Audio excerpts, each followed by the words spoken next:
여러분 한 주간 어떻게 살아가셨습니까? 여러분의 삶의 현 주소가 어떻습니까? 자신의 힘으로 살아가셨습니까? 아니면 하나님을 의지함으로 살아가셨습니까? 아멘. 네. 여러분, 우리의 모든 삶은 인간은 연약할 수밖에 없습니다. 그러나 우리의 현 상태를 알고 하나님을 의지한다면 하나님께서 새 힘을 주시고 능력의 손으로 우리를 지키시고 이끌어 가시는 줄 믿습니다. 그것을 믿음으로 여러분의 삶의 모든 현장 속에서 나의 기쁨과 나의 안위와 나의 즐거움이 아니라 오직 하나님께 우리의 시선을 두고 우리의 마음을 중심을 들여서 오직 하나님의 이름을 위하여 하나님의 영광을 위하여 살아가는 은혜가 있기를 주의 이름으로 축원합니다.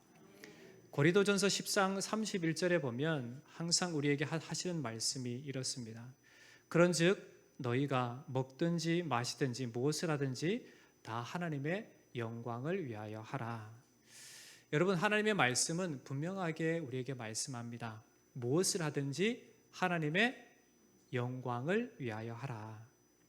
그러므로 우리의 삶의 자리가 항상 하나님의 주권을 드러내고 하나님의 하나님 되심을 인정하는 자리, 하나님의 선하신 뜻을 이루어가는 자리, 하나님의 이름을 드러내는 자리, 하나님의 영광을 드러내는 그러한 삶을 살아가야 될 줄 믿습니다.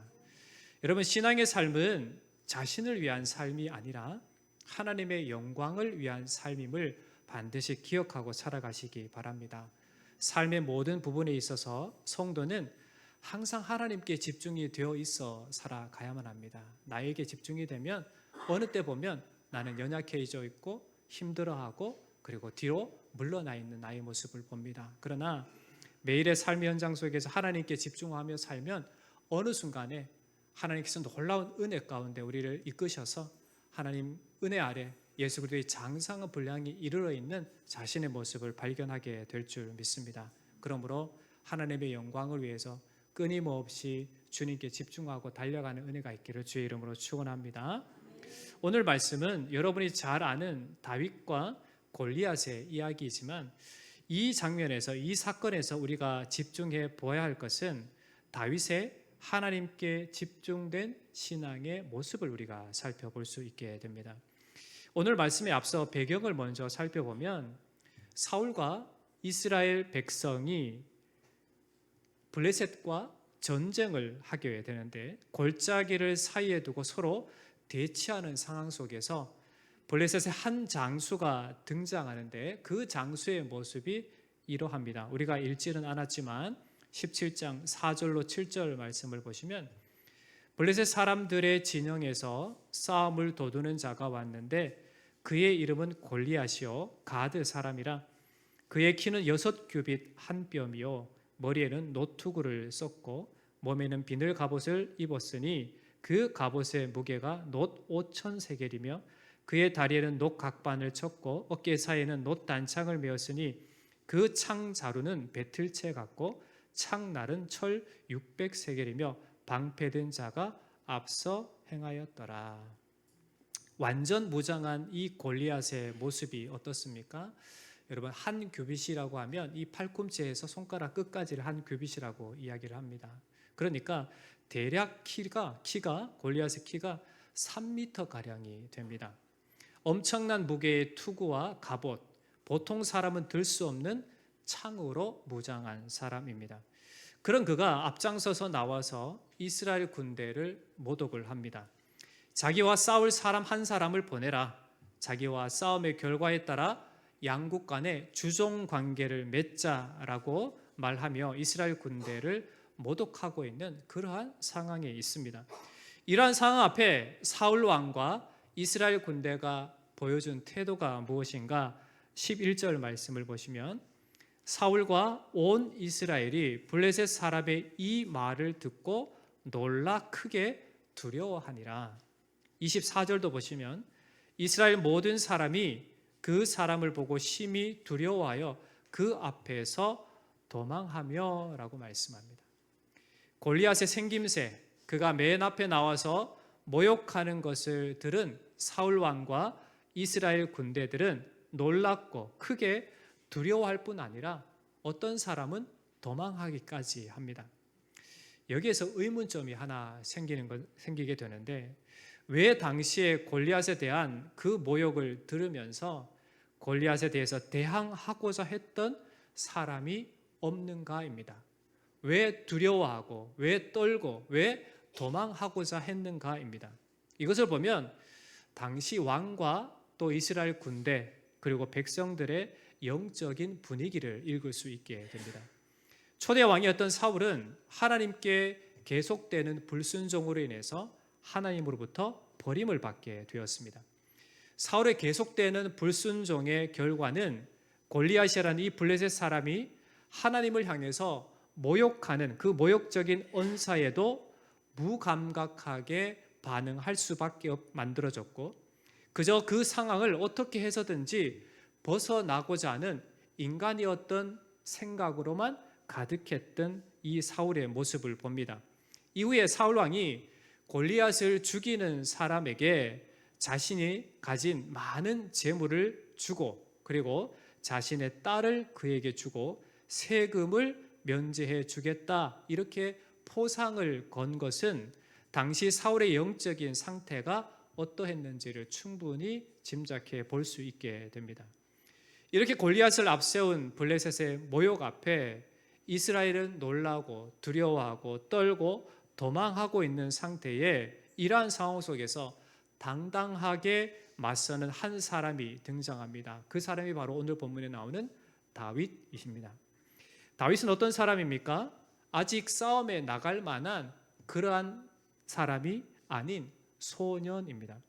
전장에 나간 형, 첫째, 둘째, 셋째 형의 안부를 묻기 위해서 아버지의 심부름으로 갔던 다윗일 뿐이었습니다. 그런데 그가 전장에서 들은 이야기가 무엇입니까? 23절 말씀 보시면, 그들과 함께 말할 때에 마침 블레셋 사람의 싸움 도두는 가드 사람 골리앗이라는 자가 그 전일에서 나와서 전과 같은 말을 하며 다윗이 들으니라. 다윗이 들은 이야기가 무엇입니까? 전과 같이 하나님의 군대 이스라엘을 모독하고 결과적으로는 하나님을 모독하고 있는 그 골리앗의 모욕적인 언사를 듣게 되었다라는 겁니다. 골리앗의 모욕적인 말을 듣게 된 다윗이 어떻게 반응하는가를 보면 26절 말씀입니다. 다윗이 곁에 서 있는 사람들에게 말하여 이르되, 이 블레셋 사람을 죽여 이스라엘의 치욕을 제거하는 사람에게는 어떠한 대우를 하겠느냐? 이 할례 받지 않은 블레셋 사람이 누구이기에 살아계시는 하나님의 군대를 모욕하겠느냐? 사울과 이스라엘 모든 군대는 골리앗 앞에서 두려워하고 떨며 숨고 도망하기 바쁜데, 다윗은 그 골리앗에 대해서 의분을 품고 이 할례 받지 않은 블레셋 사람이 누구이기에 살아계신 하나님의 군대를 모독하느냐라고 이렇게 외치게 됩니다. 그러면 왜 사울과 이스라엘 군대는 다윗과 같은 행동에 이를 수 없었는가입니다. 그들이 놓치고 있는 것이 하나가 있습니다. 이스라엘이 철저히 잊고 그리고 놓치고 있는 것이 무엇입니까? 자신들이 누구인가입니다. 즉 이스라엘 백성들은 바로 하나님의 백성이요, 하나님이 함께 하시는 그러한 하나님의 자녀된 민족이었습니다. 단지 눈에 보이는 골리앗의 거대함과 블레셋 군대의 강함만을 보고 배후에서 역사하시는 하나님, 이스라엘의 하나님, 역사의 주관자 되시는, 역사의 주인 되신 여호와 하나님을 보지 못하고 단지 두려워 떨 뿐이었습니다.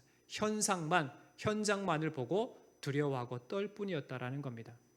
골리앗도 마찬가지입니다. 골리앗이 거만하고 교만하게 이스라엘 백성들을 모욕할 수 있었던 이유는 그가 보고 있는 현상이 두려워 떨고 있는 이스라엘의 나약함만 보였기 때문에 그렇습니다.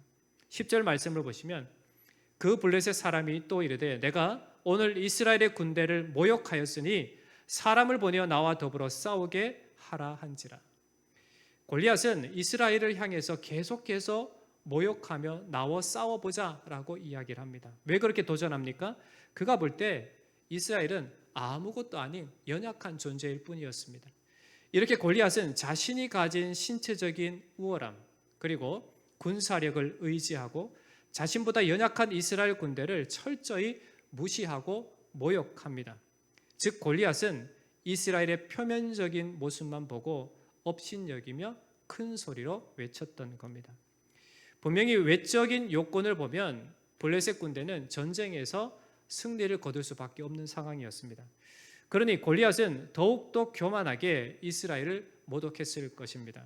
그러나 골리앗은 자기 눈앞에 두려워 떨고 있는 이스라엘만 볼 수 있었지 그 배후에서 계시고 역사하시고 보호하시는 하나님은 보지 못했던 겁니다. 만약에 이스라엘 군대의 배후에 계시는 하나님을 보았다면 결코 이 골리앗은 교만할 수가 없었을 겁니다. 그렇다면 오늘 말씀의 주인공인 이 다윗은 어떠한 태도를 보이는가? 다윗은 이러한 모든 상황의 배후에 계시는 하나님을 본 사람이었습니다. 그의 외침과 고백, 담대함의 외침을 보시면 45절 말씀입니다. 다윗이 블레셋 사람에게 이르되 너는 칼과 창과 단창으로 내게 오거니와 나는 만군의 여호와의 이름 곧 내가 모욕하는 이스라엘 군대의 하나님의 이름으로 내게 나아가노라. 다윗 앞에 놓여진 현실적인 상황은 사울 왕과 이스라엘 군대가 두려워하고 떨고 도망해야 하는 그러한 상황이었고, 지금 골리앗 앞에 작은 소년 다윗은 보잘것없는 연약한 상황이었지만 다윗이 분명하게 보고 의지하고 있는 것은 눈에 보이는 현 상황이 아니라 보이지 않지만 분명히 계시고 역사를 주관하시는, 전쟁을 주관하시는 그들의 하나님, 그들과 함께하는 여호와 하나님을 보고 그분을 의지하고 있다라는 것입니다. 그리고 그 하나님의 이름으로 담대히 나아가노라 라고 선포를 하고 있는 겁니다. 그리고 골리앗을 향해 나아가는 다윗의 또 다른 고백을 보면 47절 말씀입니다. 또 여호와의 구원하심이 칼과 창에 있지 아니함을 이 무리에게 알게 하리라. 전쟁은 여호와께 속한 것인즉 그가 너희를 우리 손에 넘기시리라. 다윗은 분명히 보았습니다. 사울과 이스라엘 온 군대가 보지 못하고 골리앗 역시 보지 못하는 배후에서 계시고 모든 역사를 주관하시는 이스라엘의 하나님, 이 전쟁을 반드시 이기고 승리하게 하시는 그 하나님을 보았던 것입니다.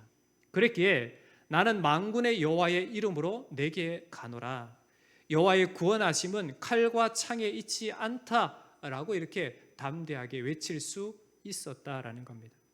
다윗의 초점은 사울 왕과 이스라엘 군대가 놀라고 두려워했던 그 거대하고 강해서 이길 수 없다고 생각했던 다윗의 대상인 골리앗이 아니었습니다.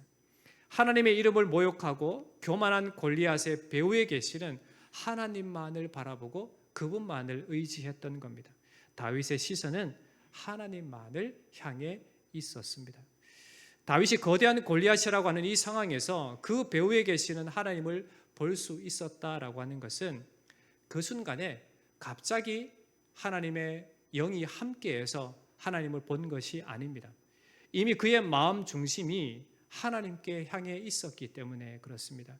골리앗에 대해서 의분을 품을 수 있게 된 것이 분명히 그 당시에도 그리고 그 이전에도 분명히 하나님을 향한 온전한 열망과 하나님을 향한 온전한 사랑, 하나님만을 의지하는 그러한 믿음의 삶이 그에게 있었기 때문에 지금 이 상황 속에서도 동일하게 역사를 주관하시는 모든 것의 배후에 계시는 하나님을 볼 수 있었다라는 것입니다. 그럼 왜 다른 사람들, 이스라엘의 왕 사울이나 다른 군사들은 이렇게 할 수 없었을까요? 하나님을 향해 마음을 들이는 온전한 신앙의 삶이 없었기 때문에 그렇습니다. 어느 날 갑자기 좋아지는 것이 신앙이 아닙니다. 다윗의 모습을 보면 그가 평소에도 얼마나 하나님을 향한 마음이 있었는지를 우리가 짐작하게 됩니다.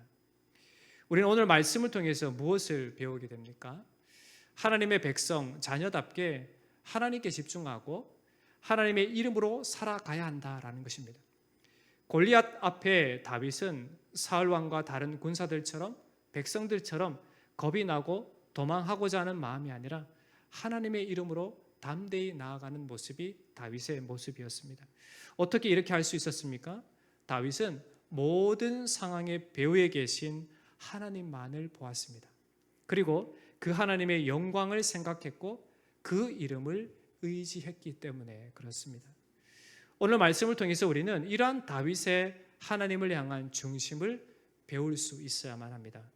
앞서 말씀드린 대로 하나님께 마음을 온전히 드릴 수 있는 것은 어느 한순간에 드릴 수 있는 것이 아닙니다.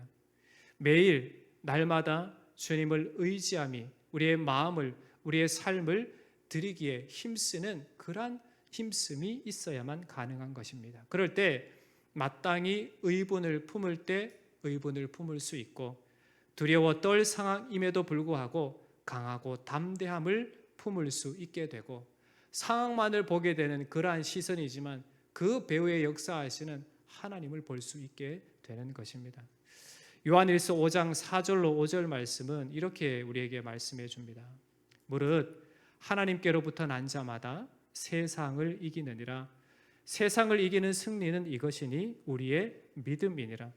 예수께서 하나님의 아들이심을 믿는 자가 아니면 세상을 이기는 자가 누구냐? 하나님을 신뢰하고 의지하는 자만이 이 세상을 이기게 되어 있습니다.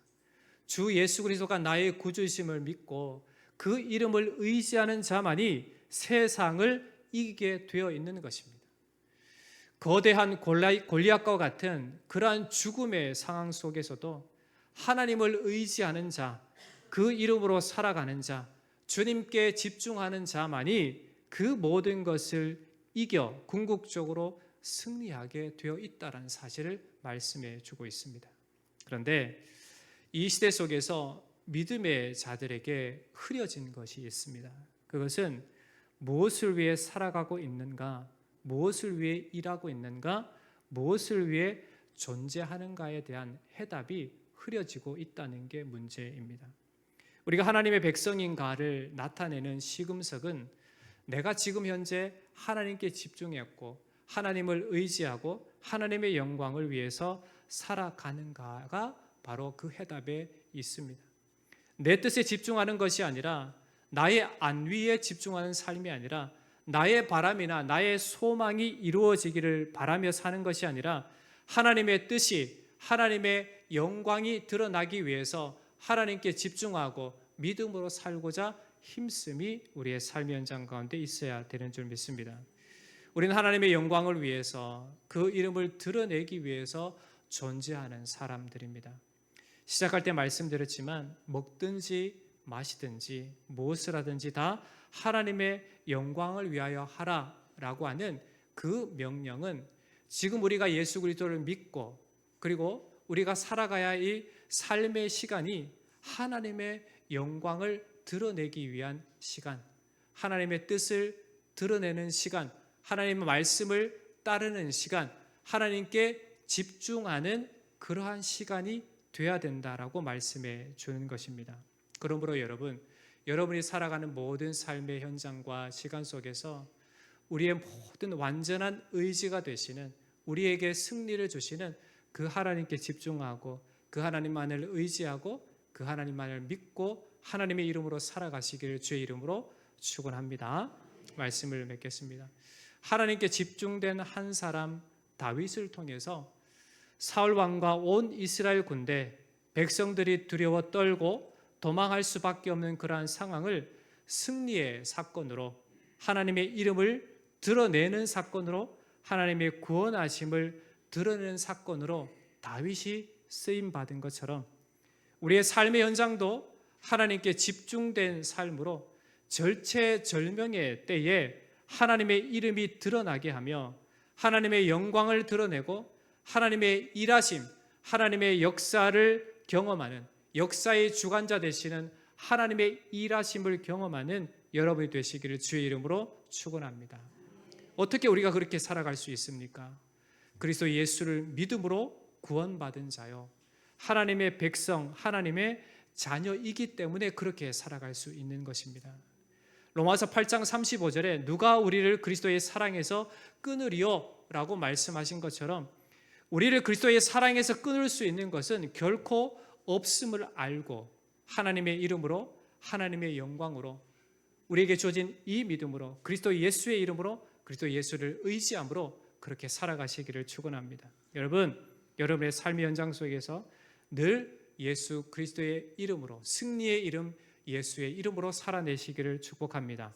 그 이름으로 앞세우고 살아가시길 바랍니다. 아무런 상황이 앞에 있고 절망적인 일이 있다 하여도 그 배후에 역사하시는 하나님이 계시고 그 하나님이 우리의 인생의 주인 되시고 그 하나님 우리에게 영원을 허락하셨기 때문에 그 하나님만을 보고 달려가시기를 주의 이름으로 축원합니다. 오직 그 이름을 의지함으로 그의 영광을 위해서 살아가는 그러한 자는 반드시 승리하게 되어 있습니다. 로마서 8장 31절에 뭐라고 말씀하십니까? 그런즉 이 일에 대하여 우리가 무슨 말하리요? 만일 하나님이 우리를 위하시면 누가 우리를 대적하리요? 라고 말씀하고 있습니다. 여러분, 하나님께서 함께 하시는 자, 즉 하나님의 자녀된 자를 지키시고 보호하시고 붙드시는 이가 온 우주 만물의 창조도 되시고 지금도 붙잡으시고 운행하시는 역사의 주관자 되시는 하나님 되십니다. 그러므로 우리는 항상 하나님을 의지하고 그분께 우리의 마음 중심을 드리고 우리에게 허락하신 그 구원의 은총을 따라 예수 그리스도만을 의지하고 그 이름으로 살아가야 될 줄 믿습니다. 우리에게 주신 믿음은 바로 승리의 믿음입니다. 실패와 좌절과 뒤로 물러남의 믿음이 아니라 우리에게 주어진 믿음은 승리의 믿음입니다. 무엇을 승리합니까? 죽음조차 이기는 그러한 승리의 믿음입니다. 모든 역사를 주관하시는 하나님을 볼 수 있는 믿음입니다.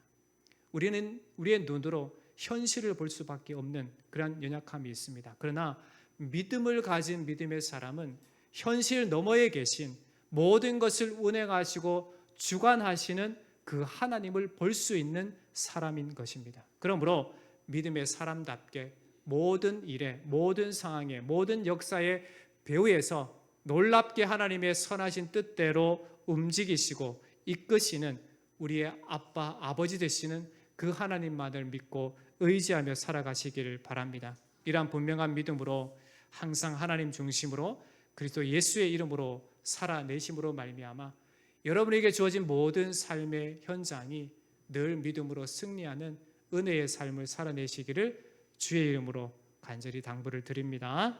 기도하겠습니다. 거룩하신 하나님 아버지, 우리에게 주어진 믿음이 얼마나 놀랍고 큰 것인지를 깨닫게 하여 주시니 감사합니다. 우리에게 주어진 이 믿음은 참으로 하나님의 놀라우신 구원의 은총 가운데 부르심을 받은 믿음이요, 그리스도 예수께서 죽음을 이기시고 십자가에 죽으실 뿐만 아니라 다시금 죽음을 이기시고 부활하신 그 놀라우신 은총 가운데 부르심을 받은 살아있는 믿음이요 영원한 믿음인 줄 믿습니다. 그 믿음으로 살아가기에 그 믿음을 허락하신 하나님 아버지를 늘 의지하고 신뢰하고 믿고 따르며 그 이름으로 살아내는 하나님의 백성들이 되게 하여 주시옵소서.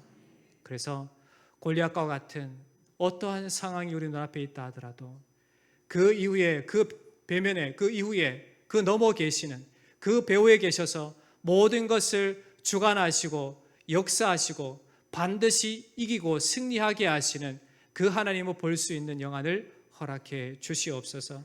그래서 오직 하나님만을 의지하고 주님만을 신뢰하고 그리스도 예수의 이름으로 날마다 전진해서 궁극적으로 승리하는 믿음의 삶을 살아가는 우리 사랑하는 모든 성도들 되게 역사해 주시옵소서.